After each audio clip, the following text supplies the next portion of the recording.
est grappé. C'est la crise pour tout le monde. Un chiffre d'affaires d'1 milliard. Il y a une urgence économique. 1400 emplois supprimés. Et maintenant, dans les 60 plus grosses sociétés, le traitement miracle n'existe pas. C'est potentiellement cancérigène. Il y a des centaines de produits chimiques. C'est une sorte de pression inacceptable sur le commandant de bord. Tromperie sur l'étiquette. Viande de bœuf. Savez-vous vraiment ce que vous mangez? Je ne veux plus, dans notre pays, Je ne vous cache pas un réel malaise. Bonsoir et bienvenue dans Questions à la Une, votre magazine d'investigation avec au sommaire ce soir une enquête consacrée à l'usage du cannabis thérapeutique. Si en Belgique, la médecine hésite à utiliser le cannabis comme un médicament, d'autres pays comme le Canada en produisent de façon industrielle afin de soulager des milliers de patients. Toute la production, ça commence ici en fait. Voici nos plantes mères.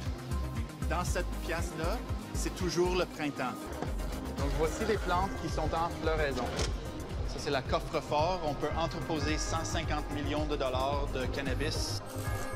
Pour notre deuxième enquête, nous nous intéresserons à l'usage du cannabis, non plus comme un médicament, mais comme une drogue. Qu'on soit pour ou contre sa légalisation, vous allez le voir, en Belgique, on s'en procure très facilement. Pour nous, ce fut à chaque fois immédiat et les achats n'auront jamais duré plus de 20 secondes. Bon, 20 euros, il y a moyen. Ouais, t'inquiète. C'est bon. T'inquiète. Enfin, l'alcool est omniprésent dans notre vie, c'est la seule drogue dure socialement acceptée, voire même recommandée. Comment en est-on arrivé à cette aberration pour la santé ? Dans l'enquête qui va suivre, nous avons rencontré de nombreux patients qui achètent du cannabis illégalement dans la rue pour se soulager. Car en Belgique, le cannabis est surtout considéré comme une drogue. Or, dans de nombreux pays, on utilise avec succès le cannabis comme un médicament qui soulage la douleur, mais qui peut aussi soigner différentes maladies.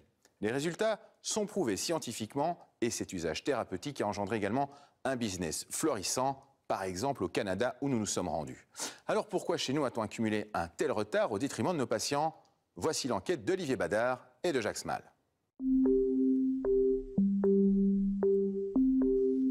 Aujourd'hui, le cannabis soulage des millions de malades. Certains disent même que la marijuana les soigne.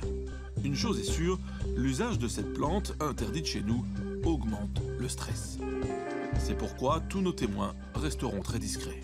Je sais que je risque, dans les semaines qui viennent, d'avoir une perquisition ou être auditionné par la police. Et voilà, c'est l'amende ou la poursuite en justice et le risque de prison.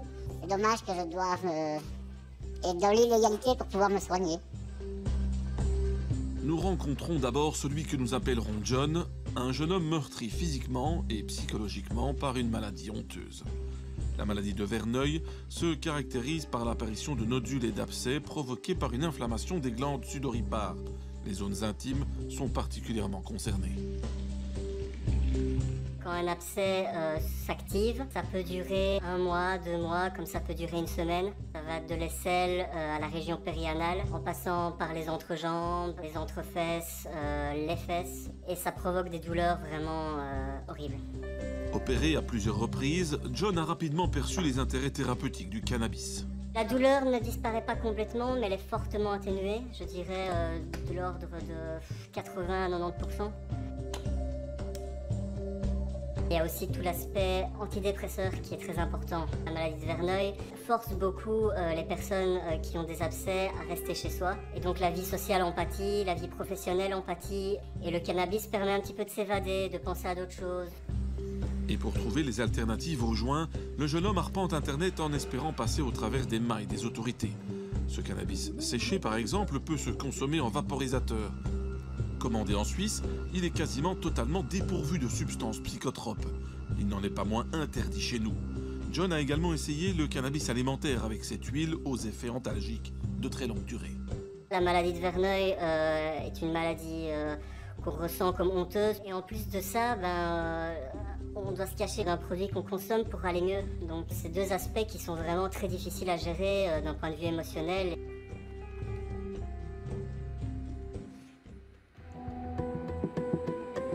Des patients comme John, nous en avons rencontré beaucoup.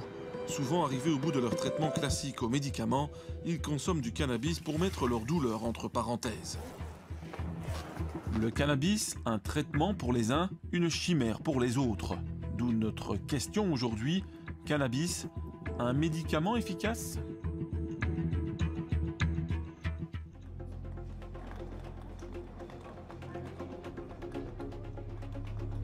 Le cannabis à usage médical, je suis pour. Ce qui peut aider les patients est tout à fait positif.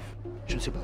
Franchement, je n'ai pas d'avis là-dessus. Les études scientifiques ont démontré son utilité. Si c'est sous surveillance médicale, il n'y a pas de raison, oui, pourquoi pas. Il semblerait que le cannabis médical pose peu de problèmes moraux ou éthiques à l'opinion publique. Tout le contraire des autorités de santé et du milieu médical. Les médecins généralistes préfèrent ne pas trop en parler, tout comme le milieu hospitalier.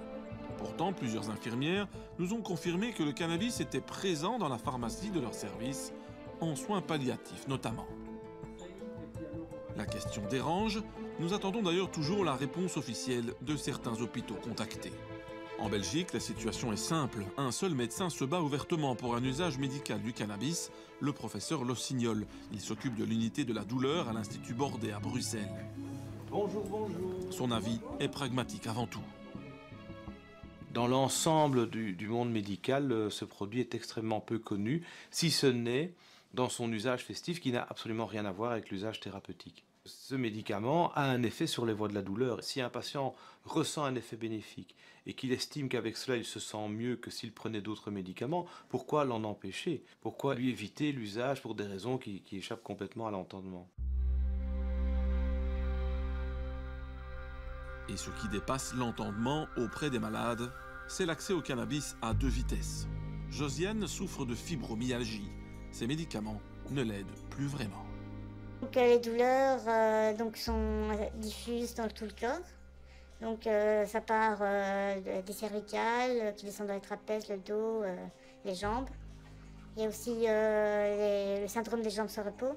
Donc c'est les jambes qui bougent tout le temps, c'est nerveux, c'est douloureux. Et donc c'est assez pénible au quotidien. Pour les jours mauvais, Josiane fume du cannabis, ce qu'elle déteste faire. L'idéal serait donc de prendre un médicament au cannabis, médicament qui existe sous le nom de Sativex, mais qui en Belgique est réservé aux malades de sclérose en plaques atteints de spasticité. Pour de nombreux malades, cette autorisation est vécue comme une véritable injustice.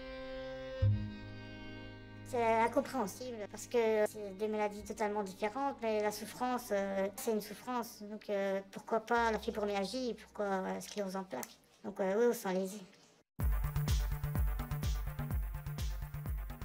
Et pour la ministre de la Santé, seule une étude scientifique menée par une firme pharmaceutique permettra l'adoption d'un nouveau médicament au cannabis. Autant dire que le ressenti et la pratique des patients n'ont aucune place dans le débat. Ce sont des motivations quand même un peu subjectives, pas scientifiques. Je me sens mieux, je me sens moins mal. Jusqu'à maintenant, il n'y a pas d'études qui ont été faites sur un nombre de patients qui sont assez grands. Il n'y a pas d'épreuves scientifiques. C'est une justification qui peut durer pendant des années et des années. On peut toujours estimer qu'il n'y a pas assez de connaissances et qu'il faut de la prudence, etc. Il y a le comité technique ici qui va s'en occuper, qui va dire si la preuve est efficace, est-ce qu'il y a assez de preuves. On pourra enfin écouter les médecins et leur demander leur avis, plutôt que de décider sur dossier avec des experts qui n'ont jamais vu un malade. Jusqu'à maintenant, avec toutes ces histoires, on ne sait rien faire. Et pourquoi ne pas prendre connaissance de la littérature scientifique internationale? Justement, la prestigieuse Académie américaine des sciences vient de rendre ses conclusions en 3 parties sur la plus grosse étude jamais réalisée. Le comité conclut d'abord que le cannabis à usage thérapeutique est efficace pour réduire la douleur chronique chez les adultes et pour contrer nausées et vomissements provoqués par les chimiothérapies. Autre certitude, contrairement au tabac, fumer du cannabis hors consommation problématique n'entraîne pas de risque accru de cancer et n'affecte ni les performances académiques ni les relations sociales. Dans les informations à confirmer par de nouvelles études, les experts pointent un bénéfice sur les personnes atteintes de maladies mentales. Le cannabis améliorerait leur capacité d'apprentissage et de mémoire. Dans les certitudes négatives, fumer du cannabis pendant la grossesse entraîne un poids plus faible du nouveau-né. Enfin, le rapport ne se prononce pas sur les cancers, même si certaines études cliniques montrent de réels bénéfices. En conclusion, le cannabis est donc scientifiquement reconnu et son mécanisme dans le corps compris depuis bien longtemps. Il faut savoir que lorsqu'on a un ressenti, une douleur, c'est un influx nerveux qui circule et l'information passe de neurone en neurone et l'information peut être bloquée au niveau de ce qu'on appelle la synapse. Et le cannabis va bloquer l'influx nerveux qui arrive au niveau de la synapse pour empêcher le passage de l'information au neurone suivant. Si le corps humain est équipé de récepteurs cannabis, c'est qu'il en fabrique naturellement, surtout dans sa composante cannabinoïde. Le cannabis comporte deux agents principaux. Il y a d'abord le fameux THC, connu surtout pour ses effets psychotropes, mais moins pour ses vertus thérapeutiques. L'autre cannabinoïde, c'est le CBD, appelé cannabidiol. C'est ce composant-là que patients et milieu médical vont rechercher avant tout. Et voilà qui va pousser certains patients à se retrouver doublement dans l'illégalité. Nous allons le comprendre avec Eric. Il souffre du dos depuis des années. Depuis un peu plus de 10 ans maintenant, les seules choses qu'on me donne, ce sont des anti-inflammatoires assez puissants. Et maintenant, j'en suis à prendre de la morphine tous les jours. Parfois, je dois quasi me promener à 4 pattes. Ça coupe leur vie sociale. J'ai plus de voiture à cause de ma médication. Donc, on va toujours compter sur quelqu'un. Mais alors, lui dire, après une demi-heure ou 3/4 d'heure ou 1 heure, qu'on est quelque part, oui, non, ça va pas, il faut que je rentre. Donc, à la longue, au début, on le fait, mais ça s'estompe parce qu'on n'a pas envie d'embêter tout le temps les gens avec nos mots et tout ça. Dans l'impasse, Eric se fait conseiller de cannabis par son médecin de mutuelle. Après quelques semaines, Eric comprend que le cannabis acheté en rue l'explose plutôt que le soulage. Normal, on y trouve des taux de THC très élevés, jusqu'à 25%, et très peu de CBD.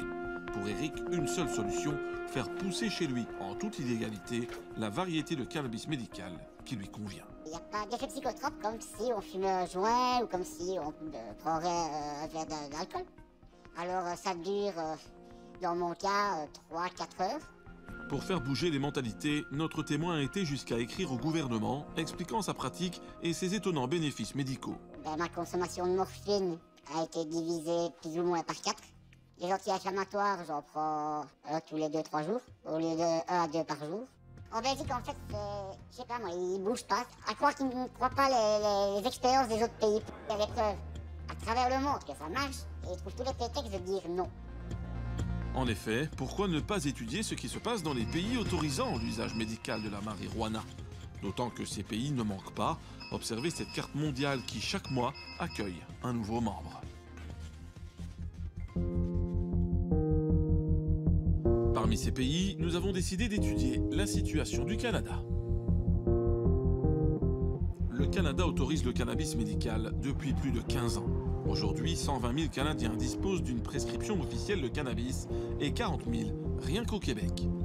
Nous débutons notre étude de cas à Montréal, au siège du Collège des médecins. Première surprise, la délivrance du cannabis est ici un concept légal, pas médical. C'est à la suite d'un jugement de la Cour d'appel de l'Ontario où un patient invoquait la Charte des droits et libertés de la personne du Canada pour pouvoir se procurer un produit, en fait, même pas un médicament, un produit qu'il jugeait nécessaire à sa condition pour le soulager, que la Cour lui a reconnu ce droit en vertu de la Charte et non pas en vertu des données publiées ou probantes de la Société médicale. Et voilà les médecins coincés. Pour s'en sortir moralement, ils finissent par céder en acceptant de prescrire le cannabis uniquement dans un cadre de recherche. Il a fallu, nous, financer un programme de recherche avec d'autres partenaires pour mettre en place ce qu'on a appelé le Registre Cannabis Québec, qui est essentiellement la collecte d'informations sur la nature des diagnostics, la nature des produits prescrits, les dosages, les effets bénéfiques et secondaires et les interactions possibles. Et nous cumulons ces informations depuis mai 2015. Pour bien comprendre le dispositif canadien, nous rencontrons Stéphanie Dubois.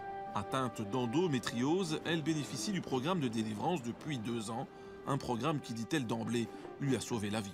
Si le cannabis n'était pas arrivé dans ma vie, je pense que j'aurais demandé à mon médecin de famille l'aide médicale à mourir, quoique je n'étais pas en fin de vie. C'est une maladie qui se comporte exactement comme un cancer.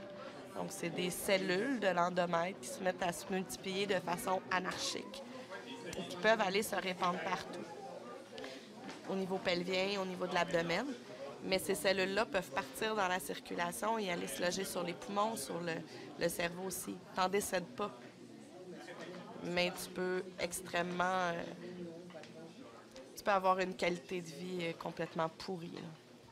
Quand je réussissais à aller au travail, quand j'arrivais à la maison, j'étais plus incapable de rien faire. Alors, mon conjoint a été très précieux pour moi pendant plusieurs années parce que c'est lui qui se chargeait d'absolument tout dans la maison.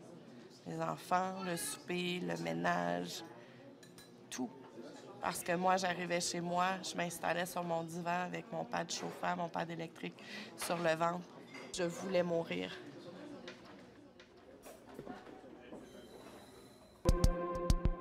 Pour Stéphanie, tout a commencé dans cette clinique cannabis. Ce genre de structure reconnue par le gouvernement aide les patients à construire les dossiers médicaux officiels. Chaque jour, la clinique accueille des dizaines de candidats. La première étape, c'est le passage chez le médecin prescripteur.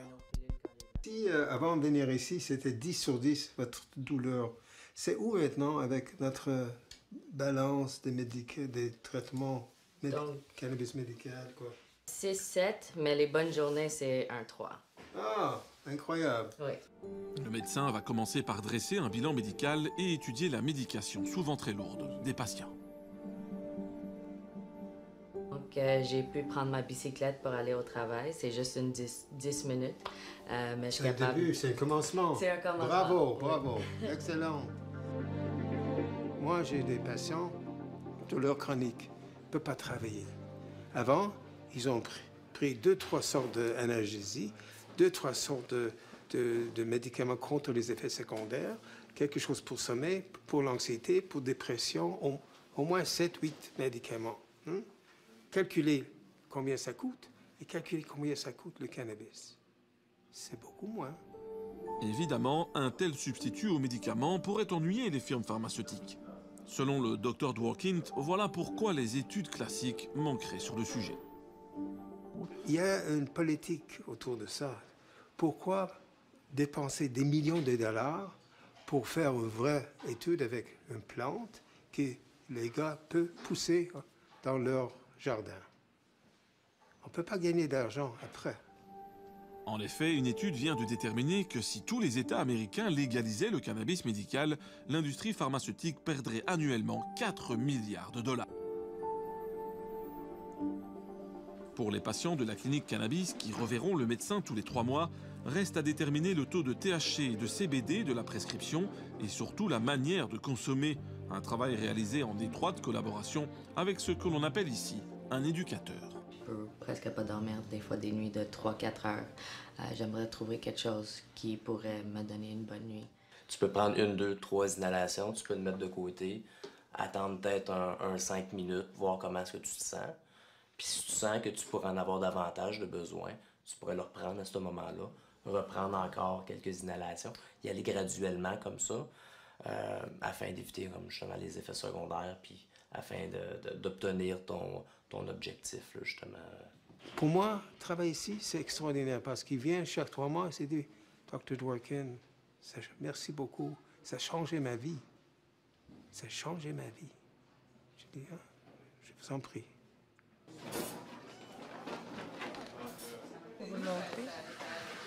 Donc, ici, il y a l'étiquette avec mon nom, le nom du docteur, la date d'enregistrement, combien j'ai droit de grammes par jour. Stéphanie a désormais droit à une prescription de 45 grammes de cannabis par mois, déductible des impôts. Le médecin lui a conseillé de vaporiser de l'herbe séchée durant la journée et d'alterner avec de l'huile pour des effets plus longue durée. Quand on vaporise, ça va prendre quelques minutes à faire effet, mais ça va faire effet pendant environ 2 heures de temps. Alors que l'huile de cannabis ou tout le cannabis qu'on va ingérer, ça va prendre 1 à 2 heures avant de prendre effet, mais ça va durer pendant 6-8 heures. Et pour s'approvisionner, les patients n'ont pas le choix. Les commandes se font en ligne. Donc, je l'ajoute. Cette usine ultra sécurisée, Adam Greenblatt sera notre guide. Toute la production, ça commence ici, en fait. Voici nos plantes mères. Dans cette pièce-là, c'est toujours le printemps. Donc, les plantes ne vont jamais produire les fleurs.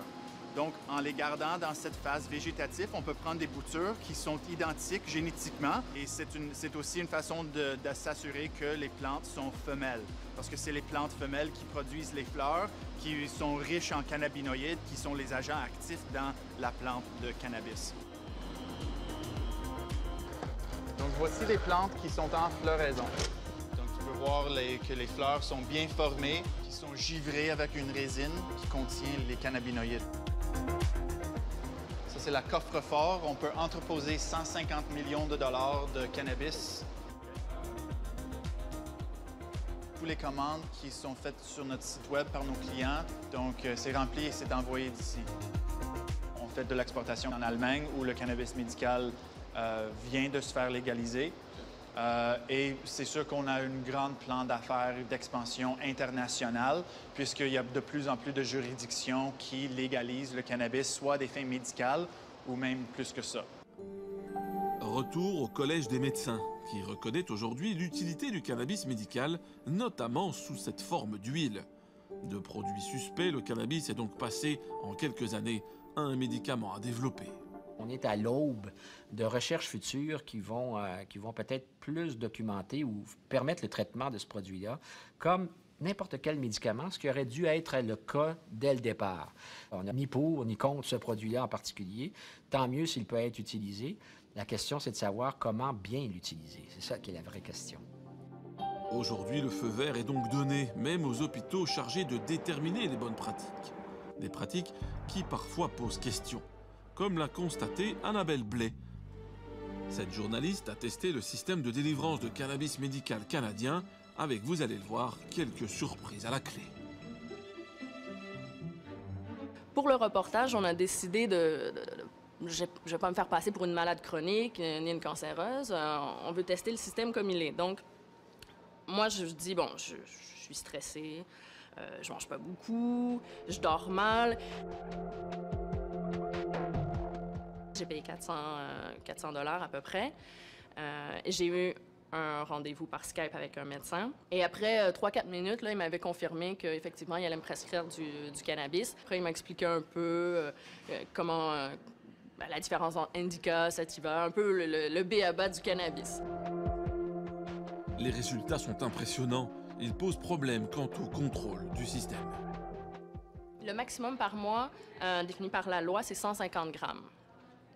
C'est quand même pas mal. Mais moi, mon expérience m'a montré qu'aller chercher ce maximum-là, c'est assez facile. Pour des symptômes légers, j'ai eu une prescription de 120 grammes par mois. Donc, faut fumer. J'ai calculé, bon, à peu près, mais ça revient à une douzaine de joints par jour. Donc... Assez dingue et révélateur de l'assouplissement des mesures envers le cannabis. Les autorités qui n'ont pas accepté de nous rencontrer n'ont pas l'intention de renforcer leur dispositif, d'autant que dans quelques mois, le Canada légalisera complètement le cannabis. Comme souvent, le récréatif profitera donc de l'expérience relativement positive du cannabis thérapeutique.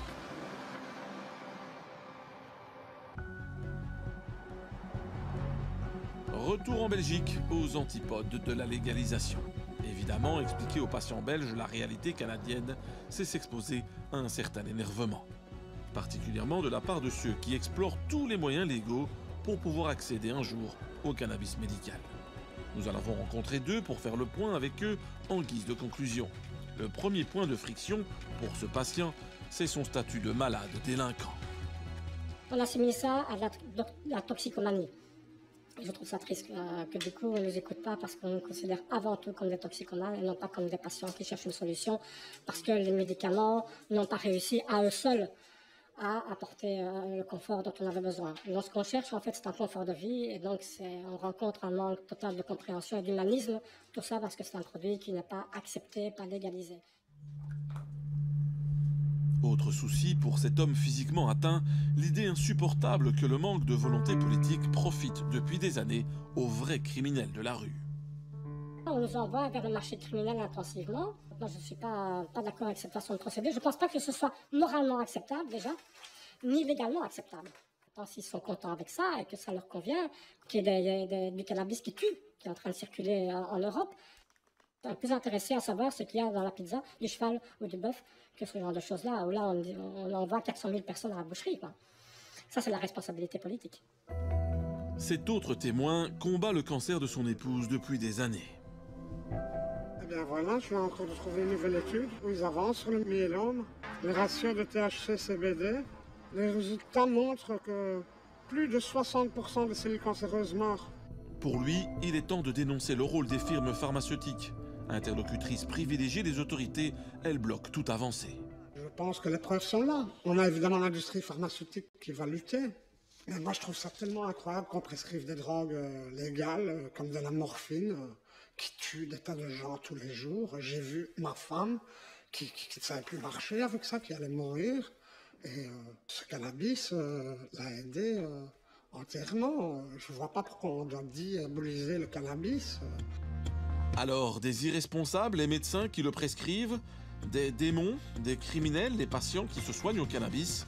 Une chose est sûre, l'isolement n'arrange pas les choses, car en dehors des médias, personne n'a encore vraiment cherché à les entendre. Je regarde un politicien devant moi pour qu'il puisse me répondre, mais on claque la porte systématiquement. Il n'y a personne qui va en discuter. Et donc ça énerve parce qu'il n'y a pas de débat, il n'y a pas de dialogue. On vous demande de légiférer, bien sûr, bien sûr. Et on ne parle pas de cannabis récréatif, on parle de cannabis thérapeutique.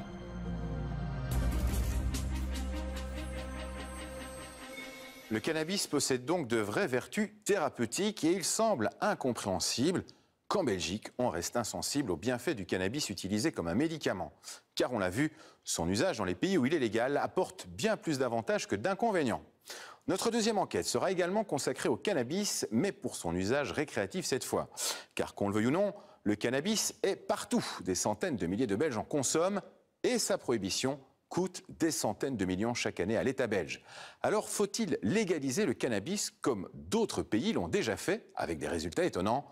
Voici l'enquête d'Olivier Badard et de Jacques Small.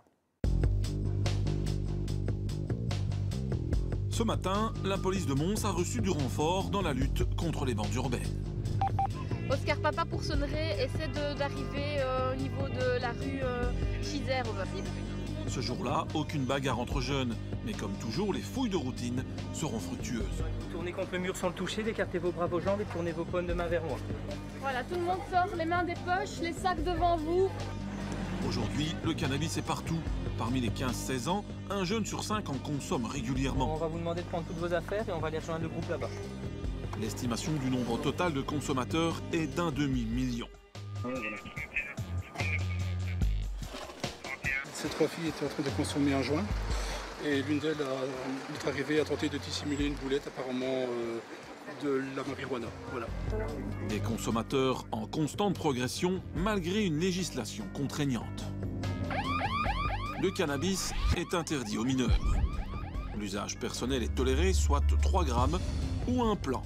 Mais la confiscation est aujourd'hui systématique et donne lieu à un PV simplifié. Consommer dans des lieux publics est interdit et des circonstances aggravantes sont retenues pour des lieux particuliers comme par exemple les alentours d'écoles. À Mons, l'opération touche à sa fin. Le bilan cache difficilement une routine bien usante pour les policiers. Ça dépend des jours, ça dépend si on a l'occasion de tomber dessus, mais oui, en général, le cannabis, c'est assez fréquent qu'on en retrouve. Pour le chef de corps, le cannabis gagne sans cesse du terrain malgré des années de prohibition et de lutte policière. Il est peut-être temps d'envisager une autre approche. Le fait de légaliser nous permettrait de diminuer vraisemblablement la charge de travail. Au niveau du constat, de la rédaction des PV, de la saisie, bien ça relève de l'équipe d'intervention qui, pendant qu'elle fait cela, qu'elle revient au bureau, n'est plus sur le terrain par rapport à d'autres phénomènes dont on devrait aussi s'occuper. Ce discours est loin d'être partagé par toutes les zones de police. Pour la police de Mons, rien d'étonnant. Ici, on adhère au discours d'Elio Di Rupo, le premier à proposer depuis des années une décriminalisation du cannabis. Quand je vois tous ces jeunes devoir aller fréquenter directement ou indirectement des milieux criminels et qu'on les jette finalement dans les bras des milieux criminels parce que, qu'on le veuille ou qu'on ne le veuille pas, il y a cette consommation qui reste massive. Et les adultes se cachent le visage. Politiquement, ces propos sont partagés par Écolo, le PTB et les jeunes du MR et du PS. Le MR, le CDH, et dans une attitude beaucoup plus ferme, la NVA incarne le refus de légaliser. Pour la NVA, c'est le coût sociétal d'une décriminalisation qui posera problème. L'histoire nous apprend, avec l'alcool et le tabac, malheureusement deux drogues légales, que c'est avec ces drogues-là que nous rencontrons les plus gros problèmes. Aujourd'hui, la problématique de la dépendance coûte à la Belgique 4 milliards d'euros par an. 3,5 milliards concernent les drogues légales, alcool et tabac. Nous sommes persuadés que prendre la même direction avec le cannabis serait une idée extrêmement mauvaise. Alors, faut-il sortir le cannabis des milieux criminels au risque de reproduire les dérives des modèles alcool et tabac? À l'heure où les plantations clandestines se multiplient, où les saisies n'ont jamais été aussi records et où les consommateurs sont chaque jour plus nombreux, Question à la Une a voulu faire le point. D'où cette question qui revient régulièrement. Faut-il légaliser le cannabis ?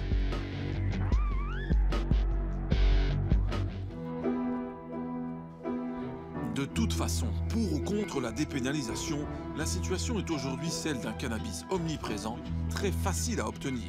Il suffit de se renseigner sur les quartiers vendeurs et nous l'avons testé en caméra cachée, attendre les propositions. Moi j'ai un fils qui a pas mal fumé, mais bon je vois pas... Ça rend légal quelque chose d'interdit, donc ça va dissuader. Pour moi le cannabis est un mot affreux, donc... Il faut libéraliser. À mon avis, il y aura moins de trafic.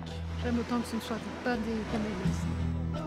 De toute façon, pour ou contre la dépénalisation, la situation est aujourd'hui celle d'un cannabis omniprésent, très facile à obtenir. Il suffit de se renseigner sur les quartiers vendeurs et nous l'avons testé en caméra cachée, attendre les propositions. Pour nous, ce fut à chaque fois immédiat et les achats n'auront jamais duré plus de 20 secondes. Bon, 20 € et moyen. Donne vite, il y a la police, hein. Ouais, t'inquiète, t'inquiète. C'est bon. T'inquiète. Fais vite, hein, s'il te plaît. Attends. Tiens. C'est bon, mec, ça va. Ça va. Merci.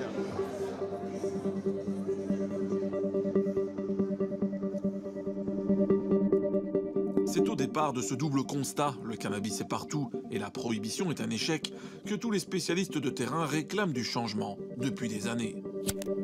Parmi ceux-ci, le criminologue universitaire gantois Tom de Korte. Pour lui, il est grand temps de dépénaliser et de trouver le modèle qui convient au plat pays. La préférence du chercheur va incontestablement au Cannabis Social Club.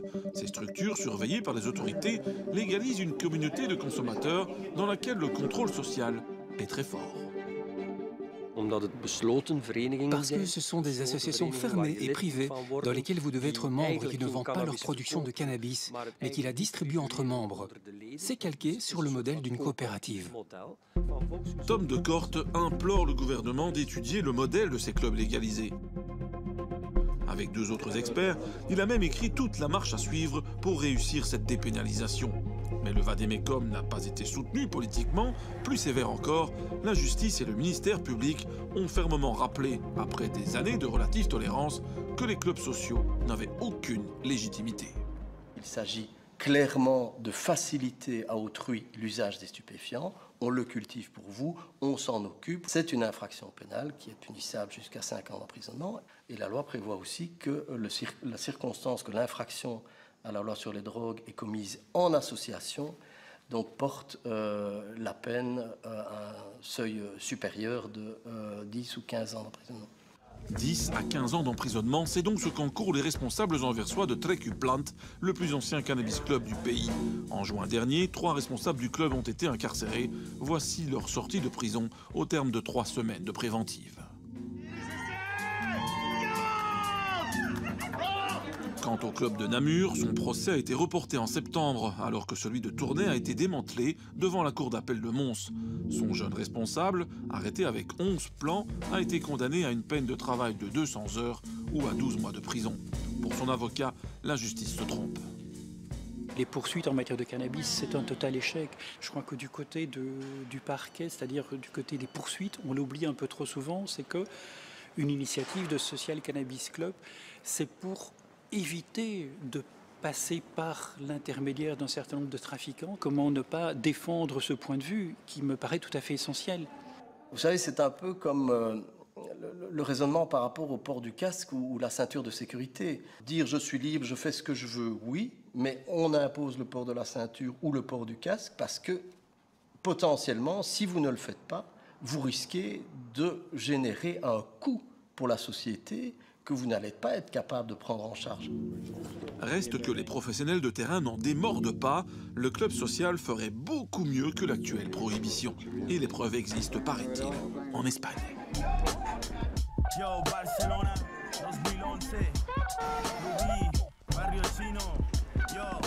Face au cannabis, les autorités espagnoles ont depuis longtemps une attitude plutôt permissive. Et ce n'est pas pour rien que chaque année, Barcelone accueille le Spanabis, le plus grand salon mondial consacré à l'industrie de la marijuana. Cette année, 500 exposants venus des 4 coins de la planète ont démontré tout leur savoir-faire à plus de 30 000 visiteurs. Mais n'y cherchez pas la matière première, elle est interdite dans les espaces publics. L'Espagne a réglé le cas Nabis et sa consommation en autorisant les social clubs. L'Espagne en compte plus de 800 et leur succès est énorme. Nous voici chez With You. Ici, la légalité du lieu commence par la discrétion de façade. Aucune publicité ou incitation n'est tolérée. Pour entrer, il faut d'abord sonner et puis présenter sa carte de membre. Le nombre de membres est ici limité et communiqué aux autorités. En plus, on a des contrôles administratifs. Cela concerne les règlements sur le lieu, le fonctionnement du local, les extracteurs de fumée, les mètres carrés, la sécurité des personnes, tout ce qui concerne la technique logistique. Ouais, c'est la technique en fait. Le club s'occupe des 5 plants de chaque membre autorisés par la loi. Une fois enregistrés, ces membres peuvent aller retirer contre prix imposé le fruit des récoltes de leur plan. Tout retrait est enregistré et communiqué aux autorités. En autorisant la consommation sur place, ces autorités ont très vite compris l'avantage du modèle. Ce qui est important, c'est aussi qu'on ne trouve plus de dealers sur les places. Il n'y a plus de vendeurs dans les rues. Ils commencent réellement à disparaître de la ville. Barcelone a beaucoup changé comparé à l'époque où les clubs n'existaient pas. Avant, on se procurait facilement l'herbe en rue. Maintenant, c'est fini. Avant, on se promenait le long des Ramblès. Il y avait une série d'individus vendant et achetant. Et maintenant, tu ne vois plus ça. Et avec la disparition du marché noir, la qualité du cannabis consommé s'est vue nettement améliorée. Autre avantage du modèle, le brassage et le contrôle social pour prévenir les consommations problématiques. Mais l'Espagne rencontre tout de même un problème avec ses clubs cannabis, le tourisme. Plusieurs clubs ont ainsi été fermés pour avoir accepté des consommateurs non espagnols. Avec des millions de touristes en demande, l'appât du gain est trop fort pour certains. Voilà. Bonjour. Nous avons reçu une invitation de la part d'Andreas pour adhérer à votre club. Ok, c'est bon. Vous avez votre passeport ou une carte d'identité? J'ai besoin de vous identifier. Voilà, je vais vous montrer. La preuve, nous n'avons eu aucune difficulté à obtenir une invitation sur Internet, nous donnant droit à une semaine d'adhésion dans ce club. Une surproduction destinée aux étrangers est donc soupçonnée.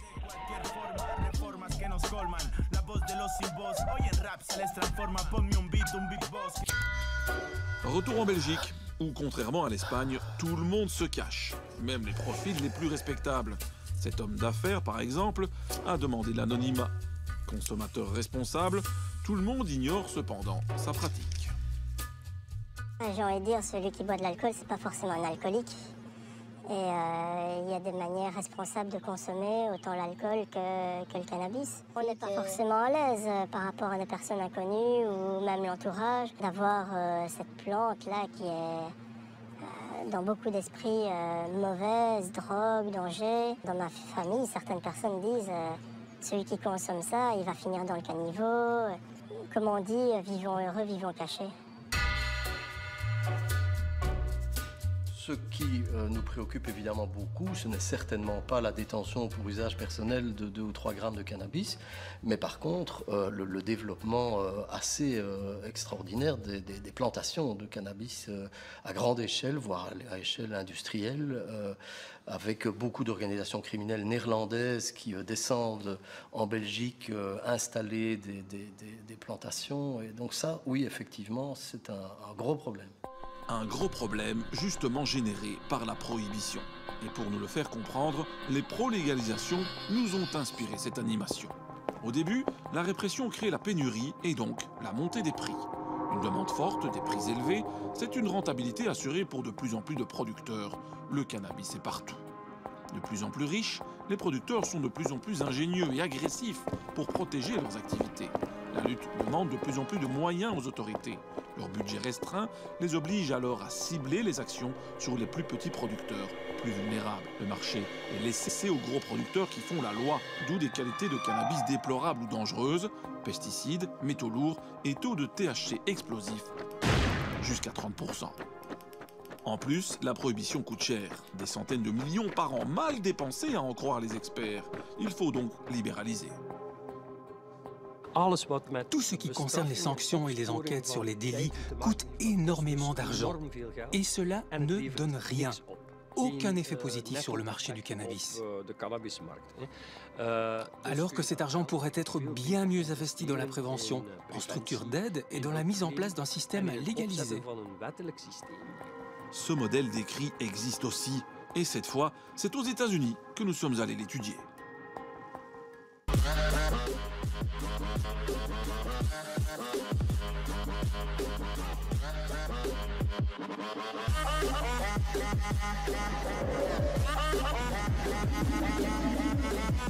Jour de fête et de folie à Denver, dans l'État du Colorado.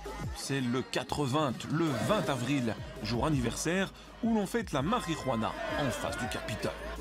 Le seul jour où les autorités acceptent le joint en ville. Et si à Denver c'est toujours un peu plus dingue qu'ailleurs, c'est parce que c'est ici que tout a commencé. Depuis 2014 et pour la première fois au monde, l'État Colorado a transformé la drogue cannabis en un lucratif produit commercial. Et le comté de Denver aime à rappeler que c'est par un référendum que tout a commencé.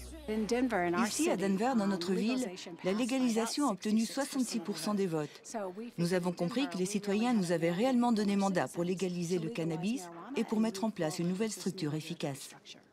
Une nouvelle structure efficace qui a tout d'abord exclu les moins de 21 ans et qui a ensuite donné le pouvoir aux autorités. Le deal était clair, respect absolu des règles ou exclusion définitive du cannabis business. Puis, le gouvernement a commencé à délivrer des licences commerciales. Nous avons à présent plus de 1000 entreprises autorisées pour le cannabis, opérant en 450 lieux différents. Pour évoluer dans le secteur, vous devez obtenir une licence pour ouvrir un magasin, pour vendre de la marijuana, pour la faire pousser, donc pour les cultures. Vous pouvez aussi avoir un permis pour la transformation de la marijuana, pour des sociétés qui font de la limonade, des bonbons, de la nourriture, comme des biscuits ou des cookies. Et enfin, un permis concerne les centres de test. Ces entreprises, c'est régime Big Brother, avec des caméras qui surveillent absolument tout et des contrôles très sévères et réguliers. On doit obtenir un badge de l'État. Chaque plan doit être étiqueté, comme vous le voyez ici. Ils doivent être marqués à tout moment. Car ça ne rigole pas avec la traçabilité de la marijuana. Chaque plan est pisté du début à la fin de la production. Et mieux vaut ne pas égarer le code barre officiel. 10 000 $ d'amende s'ils ne sont pas marqués. Chaque lot est testé en laboratoire pour les taux de THC, pour les nutriments, pour voir s'il y a des champignons ou des pesticides. Si la section cannabis de la police visite un magasin et si les tests ne sont pas bons, vous devez détruire toute votre production et vous recevez une amende. Et ce n'est pas tout, les entreprises subissent également une taxation sans précédent. 3,5% du produit de leur vente atterrissent dans les caisses de l'État et des pouvoirs locaux. Au final, tout le monde semble s'y retrouver. La marijuana nous a rapporté cette année $1 milliard. Une partie a été investie dans des dépenses comme l'éducation, la prévention de la jeunesse, mais aussi dans des campagnes pour adultes sur la législation. Mais cela a servi aussi à payer les fonctionnaires, les avocats et aussi les policiers impliqués dans le respect de la loi. À Denver, on peut dire que le nombre d'employés dans le secteur s'élève désormais à 2% du nombre total de travailleurs. Vous savez, c'est une industrie ici. Une industrie qui a créé en 2 ans 26 000 emplois directs, 100 000 emplois indirects. Visite du Triangle d'Or à Denver, un espace entreprise véritablement envahi par les startups. My 420 Tours attire de plus en plus de touristes avides de liberté. Donnez-moi votre carte d'identité, s'il vous plaît. Pas seulement ça, j'ai besoin de votre carte pour vérifier si vous êtes dans l'âge légal. La société a forgé son succès sur ses ateliers cannabis et sur ses fameux cannabus. Des bus limousines toujours bondés dans lesquels il est autorisé de consommer sous toutes ses formes. Alors, ce qui va se passer, c'est simple. L'excursion prévoit la visite d'une serre. Cette plantation est la première serre du genre dans l'État du Colorado à avoir été construite spécialement pour le marché du cannabis. Vous venez d'où, monsieur? New York. C'est la première fois que je viens au Colorado. Et vous en avez rêvé longtemps de ce moment? Bah, pas tant que ça. Juste un an ou deux. Le temps que ça se légalise ici. Pour 89 $, les touristes visitent une plantation et s'arrêtent à un dispensaire, véritable supermarché du cannabis, où l'on trouve jusqu'à 60 variétés de produits contrôlés.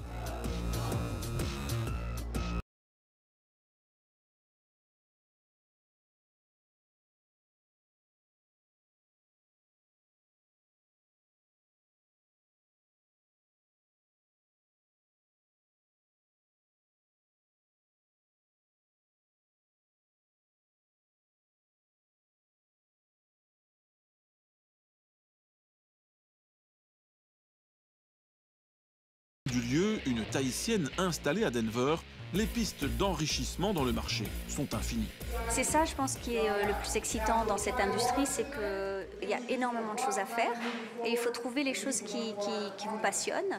Il y a beaucoup d'entreprises satellites qui peuvent se développer, donc c'est quelque chose qui est définitivement positif. Et si c'est bien géré et bien établi, ça peut être très, très, très positif au niveau du développement des villes. L'expérience cannabis au Colorado est donc une belle réussite sur le plan commercial. Et pourtant, certains se plaignent encore d'être freinés dans leur essor. Bob Eschino est le leader mondial des comestibles au cannabis. Appelé le baron des bonbons, sa société Incredibles est présente dans 7 États américains et emploie une centaine de personnes plutôt enthousiastes. Oui, c'est un boulot convenable. Difficile de se plaindre puisque ce job, je l'ai développé moi-même. J'adore. Donc oui, c'est un super endroit pour travailler. Je ne suis pas originaire du Colorado. J'ai déménagé pour obtenir ce travail. C'est un boulot vraiment dingue. Ça change tous les jours. Je bosse au labo, à la technique, au marketing. C'est vraiment un travail génial. En un an, la demande de ces produits qu'il ne faut pas fumer a explosé. Mais la société ne parvient pas à suivre. Son problème, ces cuisines artisanales que le patron ne peut industrialiser, faute de soutien bancaire. Car la loi marijuana impose que tout investissement dans le secteur se fasse sur fonds propres. Nous ne sommes pas traités comme des sociétés normales. Nous n'avons pas accès aux capitaux. Je ne peux pas ouvrir une ligne de crédit auprès d'une banque. Je ne peux pas faire appel aux investisseurs. Les employés que j'embauche, je ne peux pas les déduire de mes impôts. Certains, je peux, mais la plupart, je ne peux pas. C'est donc un sacré frein pour employer plus de gens. J'aimerais bien élargir mon équipe et générer plus de bénéfices, mais avec cette fiscalité particulière, c'est vraiment difficile d'y parvenir. On ose imaginer les revenus du cannabis si les emprunts bancaires étaient autorisés dans un marché que l'on compare à celui du pétrole ou de l'automobile. Reste à rencontrer les gardiens de la paix. Le cannabis a-t-il changé leur vie? Pas vraiment, si ce n'est que 15 emplois nouveaux ont été créés pour contrôler le système. Pas plus d'accidents de voiture, comme certains l'avaient prédit, et pas plus de troubles de l'ordre public non plus, même avec des cohortes de touristes à gérer. Quant au marché noir, le commandant de la police parle de quasi-disparition dans l'État du Colorado, mais des problèmes existent à l'exportation. Ce que l'on observe avec le cannabis, c'est que vous pouvez acheter un demi-kilo de marijuana ici au Colorado et à Denver pour 1 200 $. La même quantité de cannabis sur la côte Est vaut 3 200 $. Donc, vous pouvez acheter de la marijuana tout à fait légalement ou illégalement, puis vous pouvez traverser les États-Unis et doubler, voire tripler votre argent de départ. En quittant le Colorado, nous faisons le bilan de 3 ans de légalisation commerciale. Peu de problèmes de sécurité, des réseaux mafieux en voie de disparition, une fiscalité lourde qui assure l'autofinancement du modèle et qui permet d'investir dans la prévention, et enfin, des emplois créés par dizaines de milliers. Mais qu'en est-il des questions de santé publique? Les informations à ce sujet sont plutôt difficiles à obtenir. Pour approcher la vérité, retour en Belgique chez FEDITO, la Fédération bruxelloise des institutions francophones pour toxicomanes. Premier renseignement, dépénaliser ne provoque pas d'afflux massif de consommateurs. Les Pays-Bas et les États-Unis en sont la meilleure preuve. Par contre, le cannabis provoque chez certains addiction ou psychose. Reste à voir dans quelle proportion. Il y a beaucoup de consommateurs de cannabis qui n'ont pas une consommation problématique. Il y a effectivement des consommations problématiques, mais c'est qu'une minorité. C'est de l'ordre de 3% des usagers quotidiens. Chaque année, 350 consommateurs problématiques sont ainsi pris en charge médicalement en Wallonie et à Bruxelles. Autre question abordée avec le psychiatre de FEDITO. La consommation de cannabis favorise-t-elle le passage aux drogues dures? Le plus dangereux pour le passage d'une drogue à l'autre, ce n'est pas la consommation, mais la proximité des marchés. Donc lorsque vous achetez du cannabis, vous allez immanquablement trouver, soit dans l'autre main de celui qui vous présente le petit paquet de cannabis, de la cocaïne, ou bien dans la rue d'à côté, un vendeur de cocaïne. Et ça, c'est ce qui est beaucoup plus déterminant dans le passage d'une drogue à l'autre. Enfin, reste la question des moins de 18 ans, exclus de toute forme de dépénalisation. Que faire avec eux alors que l'on sait très bien que leur consommation est en croissance? Les psychotropes ne sont pas conseillés pour les cerveaux en pleine maturation. Donc pendant toute cette période, l'action des psychotropes peut avoir, je dis bien peut avoir, des effets délétères. Donc c'est pour ça que, de manière générale, on conseille, comme on conseille aux ados de ne pas boire ou de ne pas boire de grandes quantités. Donc ça, il faut le savoir. Ce qu'on pense, c'est qu'il faut en prendre en compte la réalité des comportements, la réalité des consommations. Ce à quoi on pourrait penser, c'est par exemple qu'un certain cannabis peu potentialisé, donc avec un produit psychoactif assez faible, soit disponible à partir de 16 ans. Et puis un autre produit le soit à partir de 18 ans. On peut jouer là-dessus. Et donc là, c'est en tout cas un débat qu'il faut avoir avec les autorités publiques et surtout les autorités de santé. Un débat qu'il faudra en effet bien tenir un jour chez nous, entre tous les acteurs concernés. À commencer bien sûr par tous ces petits consommateurs autoproducteurs. Ils sont des milliers sur notre territoire, comme Grégory. Donc voilà, je vais me retrouver avec 4 plantes ici à l'intérieur et 6 plantes à l'extérieur si tout va bien. Ce qui devrait m'assurer une récolte suffisante pour tenir un mois de plus. Pour Grégory, Social Club et modèle commercial ne sont pas des modèles idéaux. Pour lui, il faut avant tout légaliser le droit du sol. J'ai mon potager, je fais pousser mes légumes, etc. Et voilà, le cannabis, c'est une plante qui est assez passionnante en fait. Donc voilà, il y a l'envie de la voir grandir, l'envie de faire pousser cette plante qui est très intéressante. Voilà, maintenant moi je sais ce que je fume, je mets pas de crasse dedans, je mets pas d'engrais qui boostent les pourcentages de THC. Parfois il y en a qui font des weeds, c'est presque de la drogue dure, tellement qu'ils boostent leurs plantes d'une manière qui n'est pas naturelle. La démarche nature de ce consommateur responsable va plus loin. Pas question pour lui de s'intoxiquer avec du tabac, alors il utilise un vaporisateur. Selon Grégory, une libéralisation permettrait aussi de mieux informer les consommateurs sur les bonnes pratiques. Pour ce cultivateur amateur, interdire le cannabis, c'est donc simplement une hérésie. Continuer à criminaliser des gens qui, comme moi ici, cultivent 5 plants, allez, peut-être 10 plants sur une année pour leur consommation personnelle. Je veux dire, moi, je suis un père de famille, j'ai 3 enfants, j'ai un travail, je n'ai pas besoin de la vendre. Voilà, je fais vraiment rien de mal, je fais juste pousser des plantes. Qui a le droit de m'empêcher de faire pousser une plante dans mon jardin? Moi, ça, il n'y a pas moyen, ça, on n'aura pas, quoi.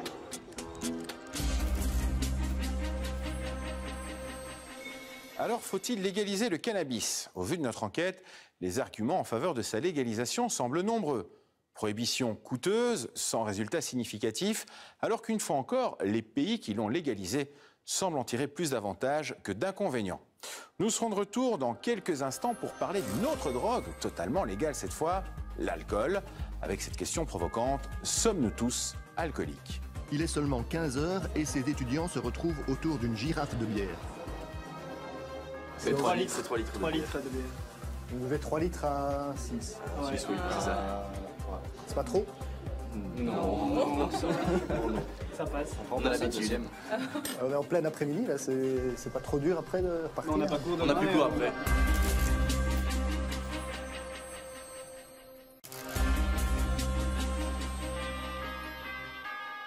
Êtes-vous alcoolique sans vous en rendre compte? Vous l'êtes à coup sûr, en tout cas, si vous dépassez les limites autorisées par les organismes de santé. À savoir, 3 verres par jour pour un homme et seulement 2 pour une femme. C'est peu, mais c'est déjà suffisant pour vous exposer à une consommation nocive.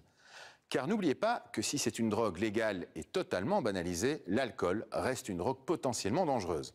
Alors sommes-nous tous alcooliques? Voici l'enquête de Jacques Gray.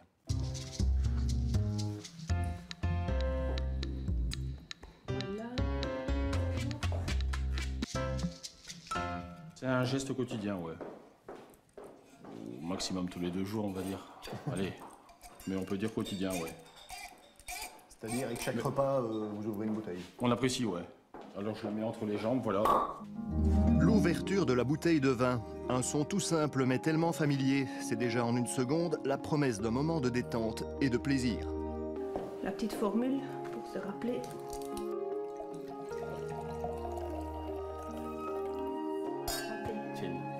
Pour Laurence et Patrice, en tout cas, la bouteille de vin est une compagne de tous les jours. On vient du travail. Moi j'ai dit, on va s'ouvrir une bouteille de vin. Pas d'apéro, on se boit un petit verre de vin rouge comme apéro. Et puis on la termine en mangeant. Et la bouteille est partie en fait. Ah ouais.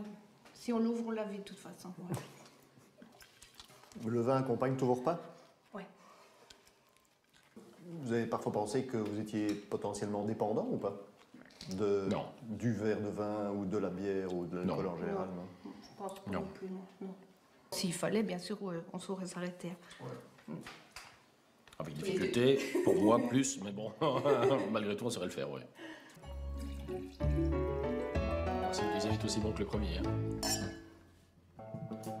Comme Laurence et Patrice, bon nombre de Belges boivent de l'alcool tous les jours. Et en Belgique, on estime qu'une personne sur 10 a une consommation d'alcool dite problématique. Je veux plus en arriver où j'arrive plus à compter les bières. Parce que ça, moi, ça m'arrive beaucoup trop souvent avant.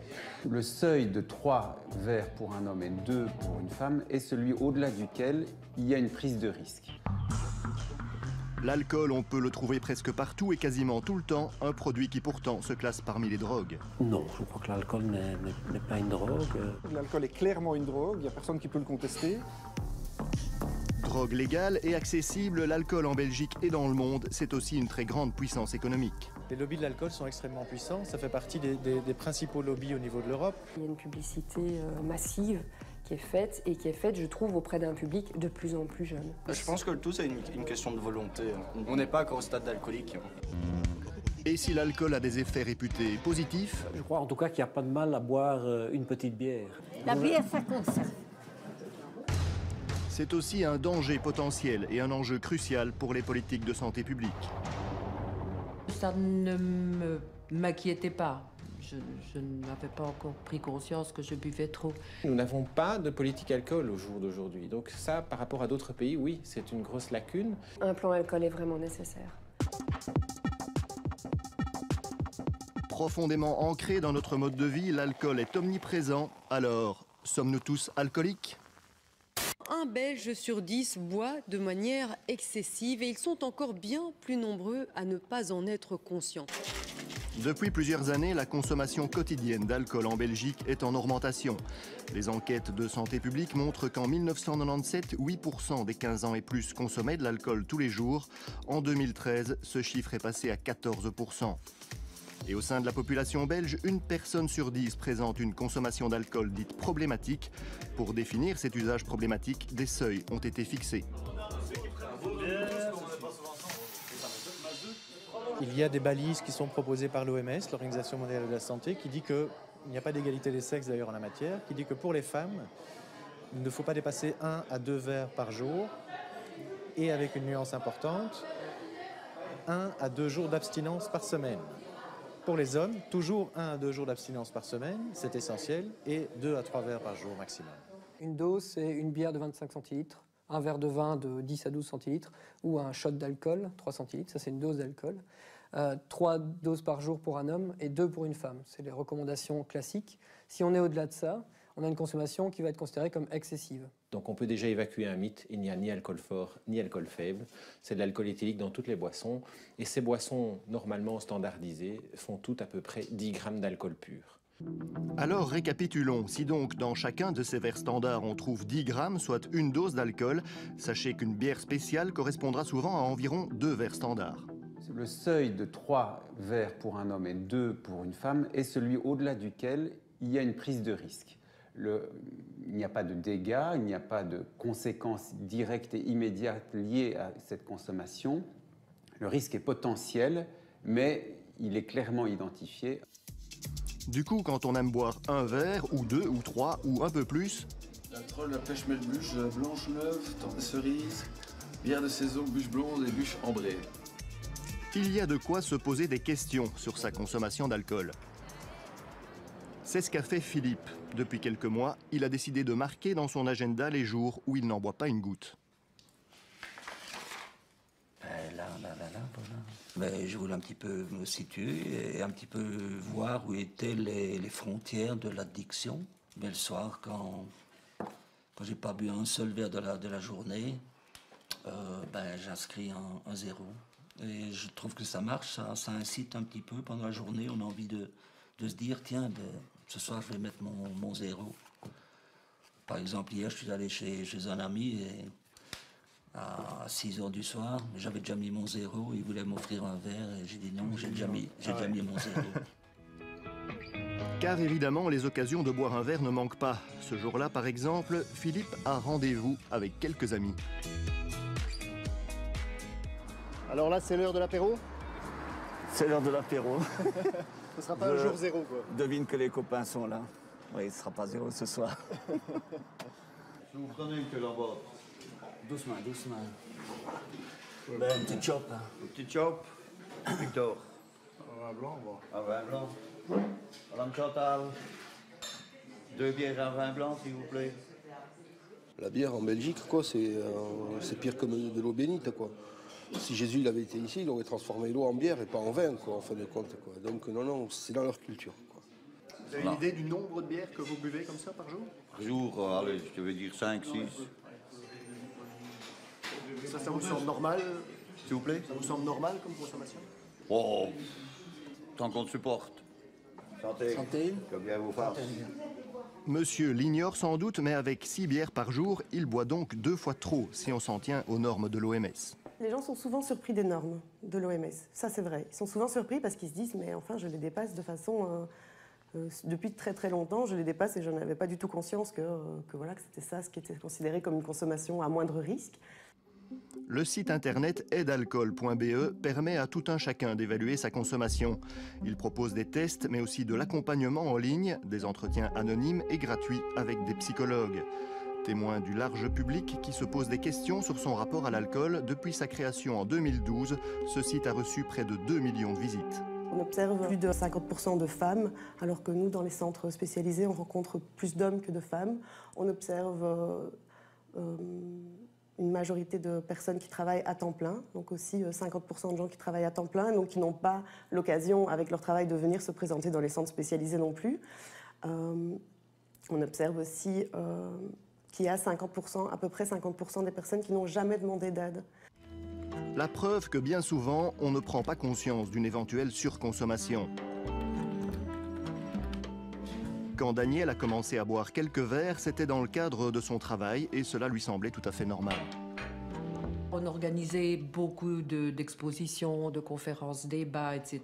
Et évidemment, il y avait les vernissages, il y avait le verre après la discussion. Et donc là, j'ai commencé à boire un petit peu plus régulièrement. Parfois sans problème, sans excès. Puis à d'autres moments, malheureusement, je rentrais à la maison un peu éméchée. Mais bon, je vais dire que ça ne m'inquiétait pas. Je n'avais pas encore pris conscience que je buvais trop. La relation problématique à l'alcool est souvent aussi, d'abord, comment je vais dire, c'est la famille qui observe et qui parfois fait des remarques en disant lors d'un repas de famille, écoute, cette fois-ci, essaye d'un peu moins boire parce que régulièrement, au repas de famille, il y en a toujours un qui est complètement bourré. Donc la famille a quand même un rôle primordial dans la détection d'une problématique d'alcool. Dans ma famille, on a toujours bu, raisonnablement, à l'occasion de repas de famille, etc. Il y avait aussi de temps en temps des petits dérapages, mais il m'arrivait, moi, de déraper aussi quand on était à des réunions de famille.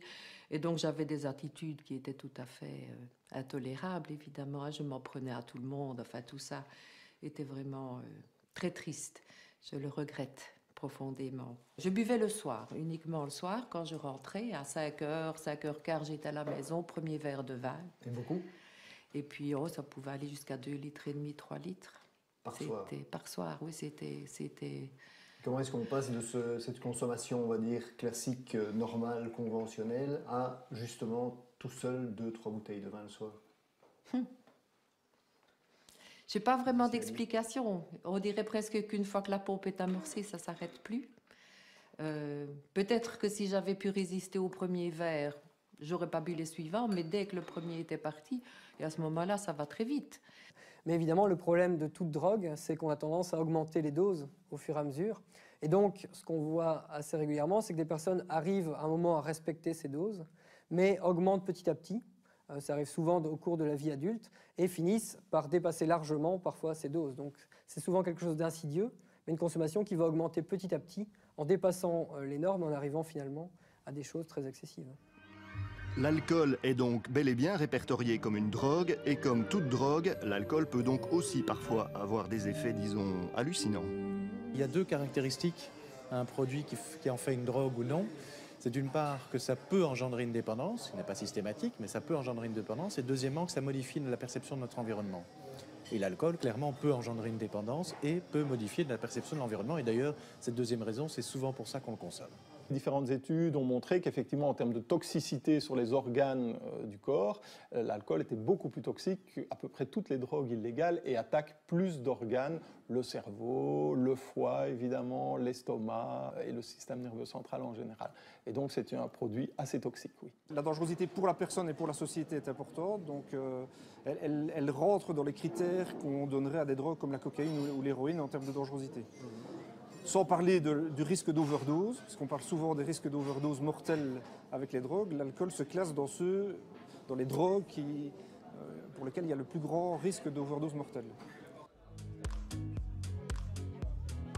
Julien, François et Sébastien ont 25 ans et comme beaucoup de jeunes, ils ont déjà été confrontés à ces dangers liés à la surconsommation d'alcool. Je veux plus en arriver où j'arrive plus à compter les bières. Parce que moi, ça m'arrivait beaucoup trop souvent avant. Et enfin voilà, après je devenais ingérable. T'as pas de souvenir de ça en plus des fois. Et ouais, la plupart du temps j'ai pas de souvenir, c'est mes amis qui me le rappellent, ou alors je dois le voir sur mon histoire Snapchat le lendemain. Et je vois toutes les conneries que j'ai fait, je regarde mon histoire et je suis là. Voilà, qu'est-ce que j'ai encore foutu. Ça m'a déjà arrivé une fois aussi à coma éthylique et franchement à refaire, je crois que j'ai plus bu pendant 6 mois après. Ouais, franchement ça m'a bien calmé. Ouais. Vous vous souvenez quand vous avez pris votre premier verre d'alcool? Oh ouais. Ah oui. ouais. Ah ouais, il va avoir 12 ans.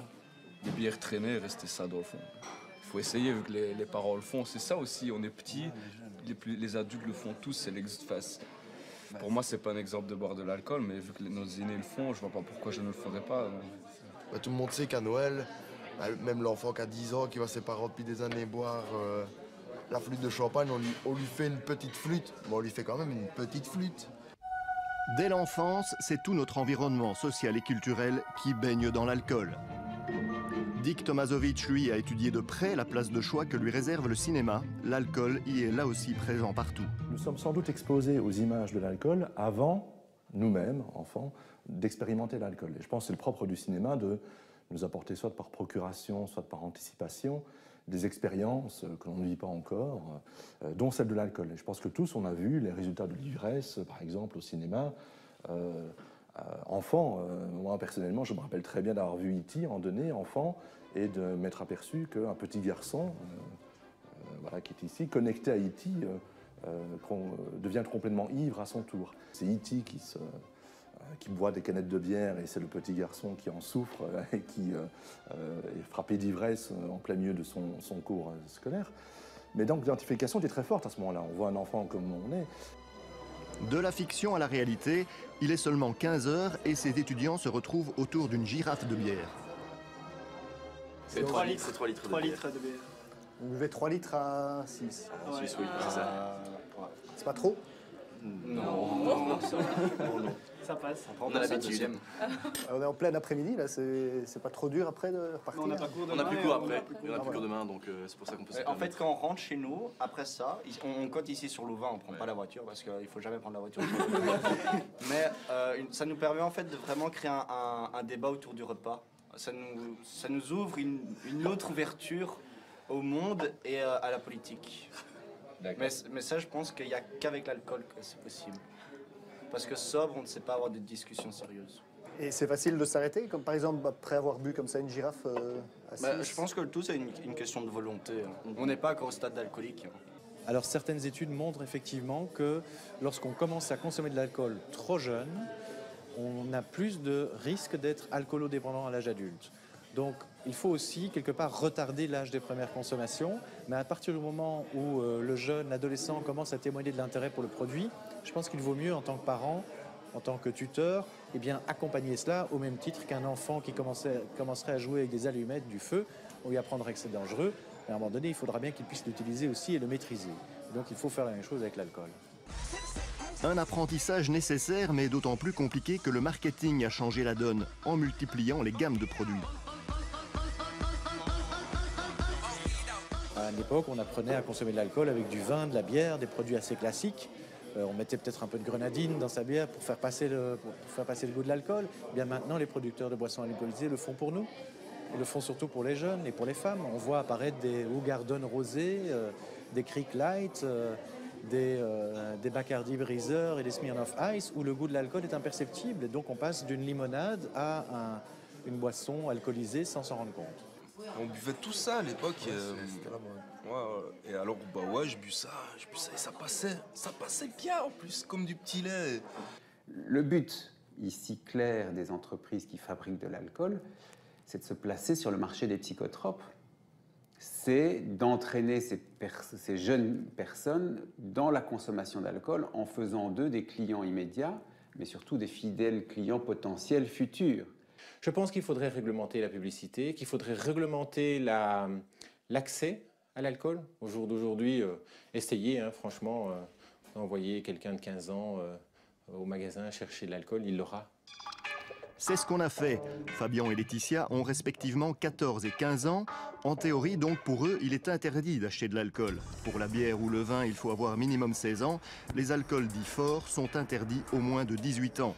Équipés d'une caméra cachée, nous les avons suivis dans plusieurs magasins pour tester l'application de la loi.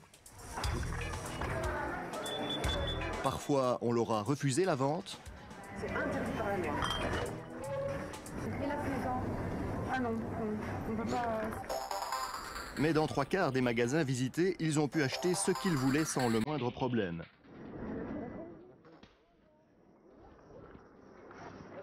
Même comme ici, de la vodka.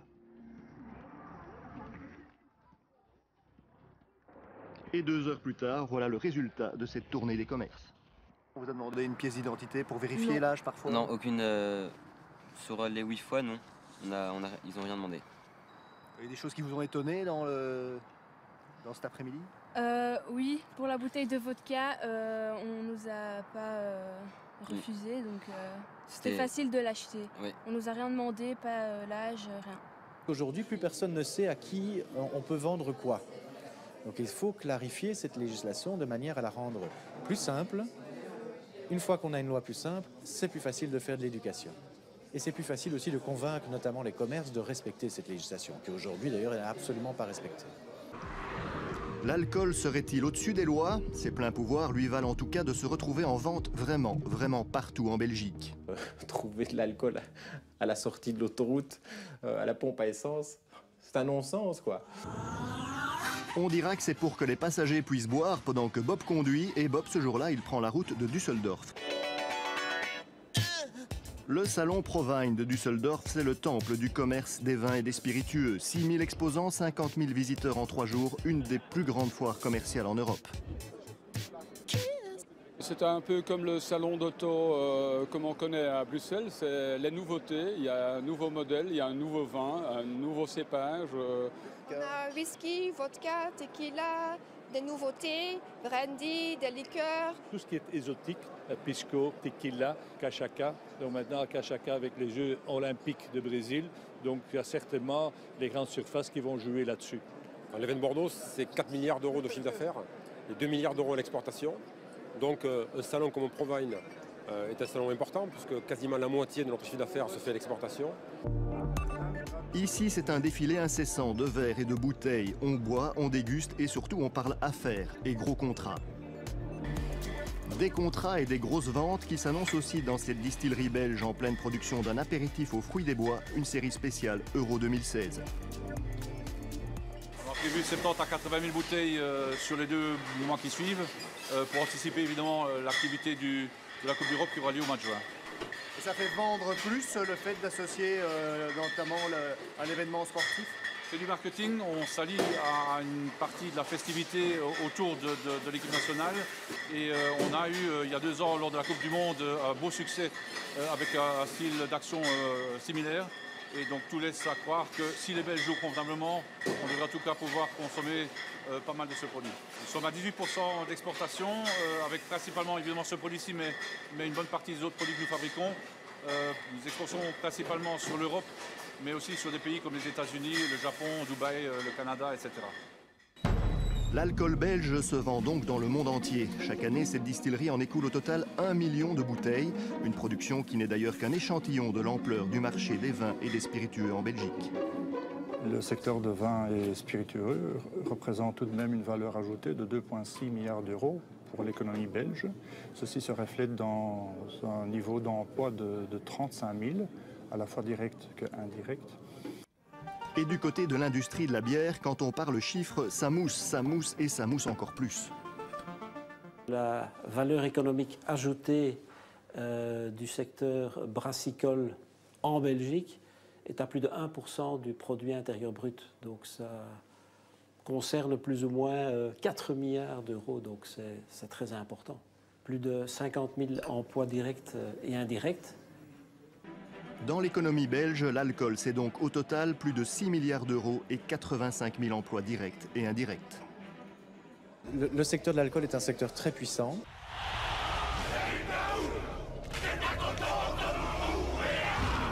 Et on voit que la publicité tourne systématiquement autour des valeurs qui nous sont chères. Est-ce que c'est normal de faire un lien systématique entre sport et alcool? Est-ce que c'est normal de faire un lien systématique entre sensualité, séduction et alcool? Pour l'industrie de l'alcool, cependant, tout semble très normal au pays de la pub. Il faut dire que le secteur en Belgique s'est lui-même fixé les règles à suivre en matière de publicité. C'est une forme d'autorégulation qui, d'année en année, démontre que ce système marche bien.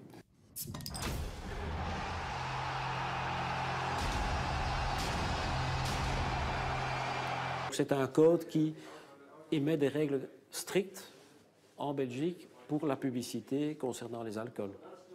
Et donc, par exemple, les publicités pour l'alcool ne peuvent pas cibler les mineurs d'âge, ne peuvent pas suggérer que, par exemple, la consommation d'alcool améliore des performances sportives. Et normalement, toujours selon ce code, la publicité ne peut pas associer consommation d'alcool et réussite sociale ou sexuelle. Le lobby des alcooliers est un lobby qui est puissant, qui est important, qui est convaincu qu'en fait, ils vendent un produit qui peut être tout à fait bien utilisé, qui fait peut-être un peu semblant d'oublier qu'il y a pas mal de conséquences liées à cette consommation d'alcool et qui souvent, je dirais, flirte avec la ligne rouge, par exemple, en termes de publicité. Quand on parle de ligne rouge, selon le code belge, la publicité ne peut pas non plus suggérer que l'alcool soit nécessaire à créer une ambiance festive. Tiens donc. Pas de martini? Pas de partie. Mais à partir du moment où le savoir-faire se déguste avec sagesse, la publicité n'hésite jamais à trinquer à votre santé. Le petit texte, notre produit se déguste avec sagesse, ok, c'est là, voilà, le texte légal est là, mais à côté de ça, il y a une publicité massive qui est faite, et qui est faite, je trouve, auprès d'un public de plus en plus jeune. Tout ce qui pousse à la surconsommation devrait être interdit, et la publicité, clairement, contribue à la surconsommation du produit. Comme l'alcool est partout, il n'y a pas que la publicité qui parfois en abuse. Le cocktail cinéma et alcool fonctionne aussi toujours très bien. James Bond est un alcoolique, mais James Bond est particulièrement sexy, et James Bond d'ailleurs gagne beaucoup d'argent en buvant de l'alcool à l'écran. Le dernier James Bond, on estime que c'est environ 50 millions de dollars qui ont été payés par les alcooliers pour être présents dans le film. Ça, c'est du placement de produits. C'est du placement de produits, et c'est évidemment d'une efficacité redoutable. C'est relativement surveillé, mais pas trop, et donc ces placements de produits sont possibles. Ce qui est important, c'est de toute façon que dès que, quel que soit l'alcool que l'on boit, plutôt, les alcooliers sont contents, puisque de toute façon, ça retombe sur la consommation d'alcool en général. Au cinéma, à la télé, sur Internet, l'alcool est quasiment toujours un bon client. Le plus souvent, les personnages un peu imbibés ou carrément ivres font plutôt bien rigoler. Pourquoi boire cet alcool qui, plus onéreux que le référentiel ruine la santé et le portefeuille? L'alcool, non, mais l'or référentiel, oui.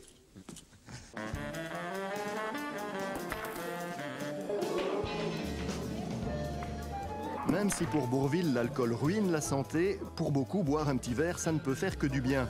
Surtout quand ce verre rime avec détente et convivialité, comme à la buvette de ce club de pétanque. La première était tout le temps bien pointée. Merci beaucoup. Un café et 4-5 bières, mais des petites. Hein. Et une chimée pour Jean-Pierre. Non, pas Jean-Pierre, il ne faut pas venir parce que ma femme va m'entendre. C'est bien qu'on boit quelques-unes. Sur l'après-midi, 4 à 5. Mais de 2h à... Enfin, de 14h à 19h. C'est quand même beaucoup. Mais non, le médecin m'a dit que c'était très bien. Ah. Non, si il m'a une dit... prescription médicale. Il m'a dit non. C'est comme les vieilles personnes ont dit de boire 2 verres de vin rouge ou bien un petit cognac avant d'aller dormir. La bière, ça conserve. J'ai une grand-mère qui a bu ça jusqu'à 90 ans. L'idée que l'alcool c'est bon pour la santé est bien répandue. Du coup, l'industrie, elle, surfe sur cet argument pour valoriser ses produits.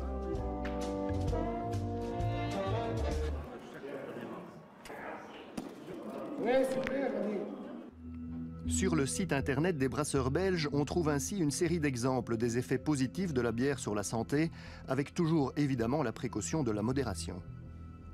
Bon, moi, je ne suis pas un médecin, mais c'est vrai qu'il y a eu des études qui sont arrivées à ces conclusions-là. Donc, c'est pas un peu exagéré de ça, de faire la promotion de bière en tant que produit pour la santé, sachant que les gens ne peuvent pas quand même trop en abuser? Non, c'est pas faire de la promotion de la bière en fonction de la santé, mais je dirais c'est casser peut-être certaines perceptions que la bière pourrait être mauvaise pour la santé s'il est consommé modérément. Je ne dis pas qu'une consommation modérée est dangereuse, mais je dis qu'il faut en tout cas pas pousser des gens, comme on l'a entendu, à commencer une consommation d'alcool, c'est-à-dire vous ne buvez jamais, buvez 1 ou 2 verres de vin ou 1 ou 2 verres de bière et votre santé va s'améliorer. Je pense que c'est une erreur dramatique. C'est ce que fait le secteur. C'est ce que fait le secteur, mais le secteur est là pour, a priori, vendre ses produits. Mais je ne crois pas qu'on doive s'en remettre au secteur pour déterminer les politiques en matière de prévention ou de santé. Pourtant, le secteur a tendance à remettre une tournée sur le terrain de la santé. Les producteurs de vin tiennent le même type de discours, c'est bien connu, 1 ou 2 verres de vin, c'est bon pour le cœur. De nombreuses études internationales montrent les effets positifs d'une consommation régulière et modérée de vin. On a montré finalement que 1 à 2 verres d'alcool, c'était meilleur pour les coronaires d'un patient, c'est-à-dire les artères du cœur, si elles avaient déjà été bouchées, que si on ne boit pas d'alcool. Autrement dit, la mortalité de quelqu'un qui a fait un infarctus du cœur et qui boit 1 à 2 verres est plus basse que celui qui n'en boit pas. Donc les patients ont retenu ça globalement. L'alcool, c'est bon pour le cœur. C'est bon uniquement pour ces patients-là qui ont déjà fait un infarctus. Ça limite quand même le nombre de gens. C'est bon pour leur cœur, c'est mauvais pour tout le reste. Donc c'est limiter les gens juste à leur petit cœur même s'ils en ont un grand. Mais j'ai envie de dire, c'est oublier qu'ils ont un cerveau, un foie, enfin tout le reste, quoi. Hein. La première conséquence de la consommation nocive d'alcool, c'est le cancer. Alors, quelle place la société doit-elle laisser à l'alcool? En France, il a fallu attendre 1956 pour qu'on supprime le vin dans les cantines scolaires. Un menu scientifiquement équilibré tient compte en ce qui concerne le choix des boissons de la dernière circulaire du ministre de l'Éducation nationale qui vient d'interdire dans toutes les cantines scolaires toute boisson alcoolisée pour les moins de 14 ans. C'est bête, mais quand j'étais petite, on buvait de la bière de bœuf. Enfin, la bière... pied de bœuf, c'est ça. Quand j'étais à l'école, on servait ça. C'est ça, et même dans les écoles, c'est vrai. Et donc ça nous habitue un peu au goût de la bière. Hein. Et en Belgique, les enfants pouvaient boire de la bière pied de bœuf à l'école jusque dans les années 80. Les choses évoluent donc lentement, mais le marketing évolue aussi. Et par exemple, aujourd'hui, il habitue les enfants très jeunes à côtoyer des bouteilles similaires à celles des adultes pour fêter un événement, même si évidemment leur contenu est sans alcool. Et comme décidément personne n'échappe à son omniprésence, il reste donc à gérer au mieux la place de l'alcool et à cadrer sa consommation. L'État a une énorme responsabilité. Aujourd'hui, l'alcool coûte par an à l'État belge environ 4,5 milliards d'euros. C'est considérable. Alors ça rapporte aussi. On estime que ça rapporte 1,5 milliard. Donc quand l'État gagne 1 euro en vendant de l'alcool, il perd 3 euros par ailleurs. Alors si c'est l'argument économique qui peut séduire nos responsables politiques, il y a tout de même là des économies très substantielles qu'on peut faire en cadrant un peu mieux d'une part la publicité pour l'alcool évidemment et d'autre part la vente, la distribution, etc. Le gouvernement avait l'ambition de lutter contre la consommation nocive d'alcool. Il devait mettre au point un plan pour 2014-2018, mais finalement, cela semble tomber à l'eau. Nous n'avons pas de politique alcool au jour d'aujourd'hui. Donc ça, par rapport à d'autres pays, oui, c'est une grosse lacune. Et nous n'avons pas de vision à long terme. Pourquoi est-ce qu'on n'a pas fait un plan alcool il y a quelques années, etc. Ça, c'est aux décideurs politiques que vous devez poser la question. C'est difficile d'y répondre comme ça. On aurait bien voulu poser la question à la ministre de la Santé, Maggie De Blok, mais pour toute réponse, on a reçu ce courriel. La ministre travaille avec ses collègues de la conférence interministérielle à un plan alcool. Un premier draft est attendu pour la fin de l'année. Elle préfère à ce stade-ci ne pas continuer à donner de commentaires. En attendant des éclaircissements et des précisions sur l'élaboration de ce plan alcool, chacun a bien sa petite idée sur ce qu'il convient de faire. Du côté des alcooliers, par exemple, on met systématiquement en avant les campagnes de sensibilisation et de prévention. On est à la base de campagnes BOP, par exemple. Nous sommes les propriétaires de BOP. On a commencé BOP il y a 20 ans avec l'IBSR. Mais même avec Bob au volant, pour certains à l'arrière, il y a un double message. Bob est la fête, donc le but il est clair, il y en a un qui ne boit pas, les autres buvez tout ce que vous voulez. Donc c'est quand même un message qui est, je trouve, un petit peu ambigu. On se rachète une vertu en finançant ces campagnes, qui sont utiles, hein, tant mieux si ça peut aider. Par ailleurs, ça ne les empêche pas, sur le plan marketing et publicitaire, d'être toujours aussi extrêmement agressifs. Un plan alcool est vraiment nécessaire. C'est une approche globale, c'est une vision globale qu'il faut avoir, autant éducationnelle, mais que ce soit dans la famille, au niveau de l'école, même primaire, avec des mots adaptés aux enfants. Mais je veux dire, à ce niveau-là, au niveau des éducateurs, des infirmiers, les médecins aussi. Il ne s'agit pas d'interdire aux personnes de boire, aux gens de boire. Il s'agit de leur permettre d'acquérir, en fait, je pense que c'est ça l'enjeu de la prévention, des moyens d'évaluer où ils en sont individuellement. L'alcool, c'est donc l'affaire de tous, mais c'est aussi l'affaire de chacun, individuellement, dans l'évaluation de sa consommation. Et cela au sein d'une société imprégnée de bière, de vin et de spiritueux, et qui a complètement banalisé cette drogue sociale et culturelle. À ton boulot, à tes 30 ans. À tes 30 ans. Une petite bouteille de vin au repas du soir, quelques verres en terrasse et vous avez déjà dépassé la limite autorisée. Vous êtes donc, aux yeux des organismes de santé, une personne souffrant d'une dépendance à une drogue dure. Ça peut faire sourire, mais on l'a vu, cette consommation qui semble anodine peut vous faire sombrer dans un alcoolisme profond et destructeur. c'est déjà la fin de cette émission. Pour vos remarques et suggestions, rendez-vous sur notre page Facebook ou sur notre site. Si vous voulez nous faire parvenir des informations de manière totalement confidentielle, vous pouvez vous rendre sur notre site sécurisé Source Sûre. Tout de suite sur la une, le débat à votre avis présenté par Sacha Daout. Très bonne fin de soirée.